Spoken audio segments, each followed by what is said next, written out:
y ya estamos en comunicación telefónica con un colega, locutor nacional, Sebastián Cadenava. Sebastián, muy buenos días, ¿cómo estás? Gracias por atendernos aquí en Mañana Federal. Hola, muy buenos días, ¿cómo están? ¿Cómo están todos? Muy Muchas bien, gracias. aquí Muchas estamos gracias a junto ustedes a... por llamarme. No, por favor, al contrario, gracias a vos por tu tiempo. Aquí estamos junto a Paula Negrete, Fernando Grisolía, Silvina Presta es mi nombre. Sos locutor, sos productor, sos musicalizador y coleccionista de vinilos, y te llamamos un poquito para hablar cómo fue avanzando el consumo de la música, que ahora es más variada gracias a la tecnología. ¿Qué opinas de esto?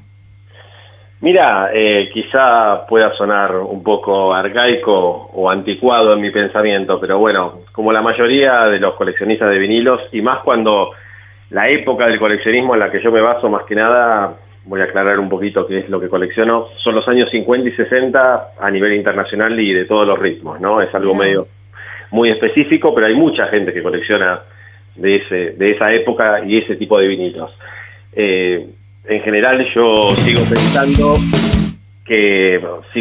que lo que mejor suena es el vinilo, eso no hay ninguna duda, incluso gente que estudia técnicamente todo lo que está relacionado con los audios, puede decirlo quizá el operador del programa, tiene una explicación totalmente técnica de esto justamente. Claro. El vinilo tiene graves y agudos que ningún formato digital puede igualar, al margen de que un vinilo cuando se pasa muchas veces, y más cuando se pasa por alguna bandeja que la púa, por decirlo, la cápsula, como le dicen en los últimos años, lo surca mucho, hace que el vinilo haga esa típica fritura, el ruido al disco. Pero bueno, el sonido es inigualable.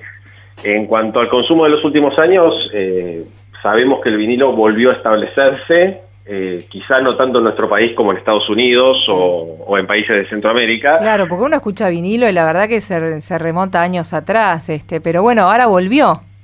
Ahora volvió. Igual vamos a aclarar algo que va a seguir sonando arcaico, que es que la calidad de los vinilos que están vendiendo nuevos en la actualidad es muy mala, mala si la comparamos con los vinilos que se vendían en los años, 50, 60 e incluso 70. Claro. En verdad fue decayendo ya en ese entonces. La calidad de los vinilos que comenzaron, por ejemplo, a comercializarse en nuestro país en el año 57, el disco de vinilo, porque anteriormente era disco 78 de pasta, son los que se rompían de nada, con una muy mala caída. El de pasta se rompe seguro, el de vinilo es muy difícil.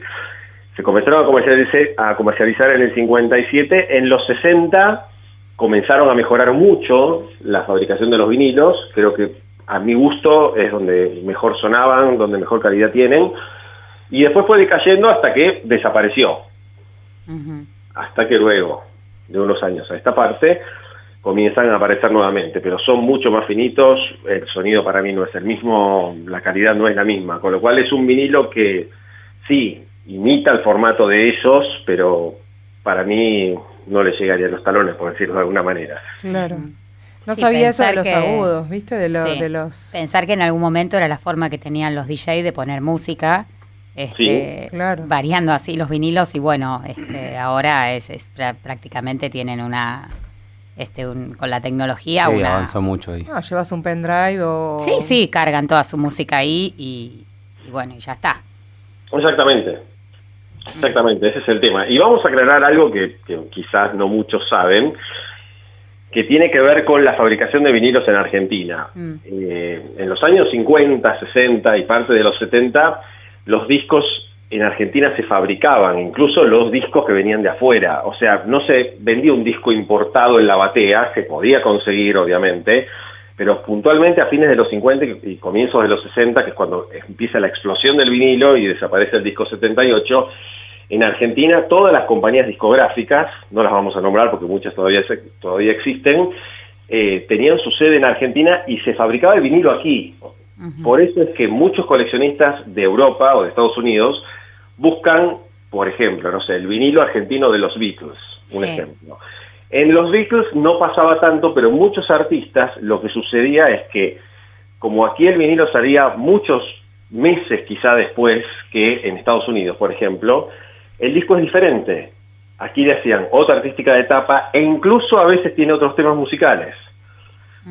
porque cuando el disco salía acá, en Estados Unidos, el intérprete había editado otros discos simples, que también son de vinilo, pero simples, aclaremos que es lo que es un tema de cada lado, pero no llegaban al vinilo, algunos simples, entonces el intérprete tenía algunos simples además del vinilo.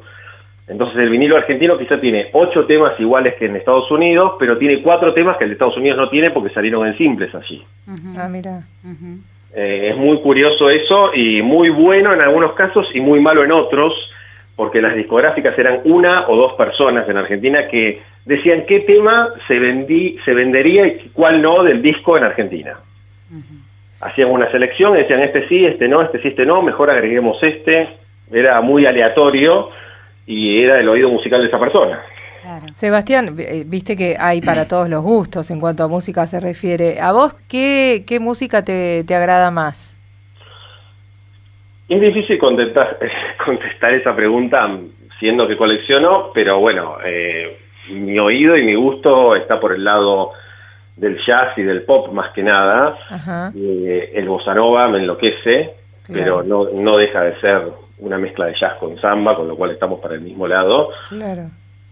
O sea, todo lo que está relacionado con Sinatra, Nat King Cole, Doris Day, esa época de la música es creo la que más me gusta. ¿Y qué opinas de la música actual, la que escuchan los adolescentes? El reggaetón, todas estas, vos prendés un estilo de radio y se escucha toda esa música. Mira, yo soy muy abierto con los gustos musicales. Sos joven, ¿no? ¿Cuántos años tenés? 42. Ah, sos joven. Gracias. Yo con la música, como te decía, tengo un oído muy amplio y gusto muy amplio, incluso sigo escuchando y, digamos, memorizando música de alguna manera, pero considero que a veces el abuso de la tecnología, volviendo a la tecnología, en lo que uno escucha también, no juega muy a favor, porque también sucede que muchas de las cosas que escuchamos después en vivo son totalmente diferentes. Ah, claro, sí, entiendo. Conozco gente que trabaja en sellos discográficos que desde hace muchos años, o sea, de muchos años a esta parte, retocan absolutamente todas las entonaciones de los cantantes con la computadora, y no estoy muy a favor de eso, si bien entiendo por qué lo pueden hacer, ¿no? Pero eso también hace que hoy día cante cualquiera. Claro, tal cual. Siempre pasó eso. Sí, tal cual, sí. Quizás sucede más. Sebastián, antes dijiste que los vinilos retomaron otra vez la compra en la gente. ¿Por qué motivo crees que nuevamente la gente se volcó a comprar este tipo de... los vinilos en este caso? ¿Cuál fue el motivo para vos? Mira, yo creo que hay un poco de nostalgia en algunos casos. Quizá la gente de más de 35, 40 años es un poco de nostalgia por ese formato pasado. Y las personas que nunca habían consumido ese formato, creo que es la novedad de alguna manera, porque el CD de unos años a esta parte tendió a desaparecer. Estaban todos con los pendrive y con los discos rígidos de las computadoras y toda esa historia, y aparece un formato que se sabe que estuvo hace unos años y quizá es, como te digo, es la novedad, porque mismo vemos en librerías muy comerciales que están en todos lados, venden no solo los vinilos, sino bandejas muy económicas, que tampoco son malas, tipo valijitas, como para llevar a cualquier lado. No sé si las han visto. Bueno. Lo que pasa es que ahora que nombraste los CDs eran muy frágiles, o sea, se te rayaban, enseguida saltaban. Sí, no, quizás también por eso no tuvieron una duración, sí, pero... No sé yo si quedan, si las bandas editan CDs. Sí, todavía sigue. Sí, todavía sí, y DVDs también, sí. Igual vamos a aclarar que si el CD es frágil, el vinilo es más frágil en ese sentido. Claro, es verdad. La manipulación y el cuidado y dónde lo guardás, que no del sol. Y, por ejemplo, yo los guardo a cada uno en su sobre interno. Claro. Que muchas veces no se ve cuando se compra un disco usado. Sí. Si compro discos usados, si no lo tiene, se lo agrego, porque el roce contra la tapa de cartón también hace que se raye, pero no se raye al punto de que la cápsula salte, pero sí que comience a hacer más ruido del habitual. Claro. O sea, hay todo un tema de cuidados que quizá el CD no lo requiere en ese sentido. El CD, mientras no salte, suena igual, el vinilo no. Ese es el tema. El CD puede tener rayas muy superficiales que no hacen que salte. Claro. Sí, tenés razón. ¿Y te ha pasado de encontrar, porque viste que a veces pasás por algún lado, no siempre tenés esa suerte, pero y los ves en containers, en bolsas, pues la gente que a lo mejor ordena y los tira. Por ahí no, ahora no tanto, pero hace unos años sí los podías ver. Yo he visto. Y decís, bueno, ¿no? ¿Qué hago? ¿Los agarro? No, sí, seguramente que él los hubiera agarrado, seguramente. Sí. Pero bueno, ¿te ha pasado de tener esa suerte de encontrar algo que tenga que ver con tu colección? No tirado en un container, como vos decís. Sí lo revisaría o me lo llevaría para revisar, eso seguro. Sí. Pero sí te puedo asegurar, y me ha pasado, que a veces se consiguen cosas muy difíciles y muy baratas en ese sentido, y ahora voy a explicar por qué, en lugares que no son precisamente disquerías especializadas en vender discos. Mira. Por ejemplo, mercados o lugares así de antigüedades en general, que venden un poco de todo. Mirá vos.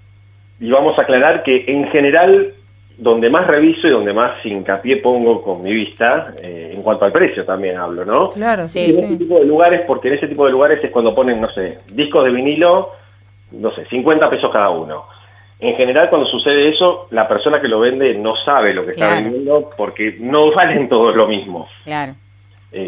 Hay discos muy difíciles, sobre todo lo que se editaba aquí en los años que yo colecciono, por ejemplo, lo que se editaba en Argentina, de Argentina, a veces salían pocas partidas de algunos discos, entonces son muy difíciles de conseguir. Cosas de jazz argentino, por ejemplo, son difíciles de conseguir. Algunas cosas de los comienzos del rock en Argentina, pero no lo de 67, sino los comienzos, años 62 aproximadamente. Hay muchas cosas complicadas de conseguir. Y como te digo, en esos lugares que todo vale lo mismo, no saben lo que están vendiendo. Y son reliquias, claro, la gente no tiene idea. No tiene idea. Y sé de gente que se ha desprendido de colecciones de los padres, de los abuelos, y a veces cuando uno se entera de eso dice, oh, no, ¿cómo no me enteré yo antes? Claro, porque puede suceder que haya cosas muy valiosas y se las pagan 2 mangos los que se las compran. Sebastián, un placer tenerte aquí en Mañana Federal en el Día Internacional de la Música. Como decíamos, como cuando empezamos el programa, hay para todos los gustos, hay de todo. Volvió Luis Miguel con todo también, ahora va a tocar aquí. Es como que la música se va renovando, ¿viste? Sí, se va renovando, pero bueno, en la vuelta de Luis Miguel con todo, creo que hubo toda una movida de marketing. Sí, bueno, la serie y todo eso. Bueno, que tengas un excelente tiene día. Con qué, ¿no? Luis Miguel tiene con qué canto. Nunca deja de ser Luis Miguel, claro que sí. Bueno, te agradecemos un montón, Sebastián, que tengas un excelente día. Muchas gracias a ustedes, igualmente, un beso. Un beso grande. Sebastián Cadenava pasó por Mañana Federal, él es locutor nacional, productor, musicalizador y coleccionista de vinilos.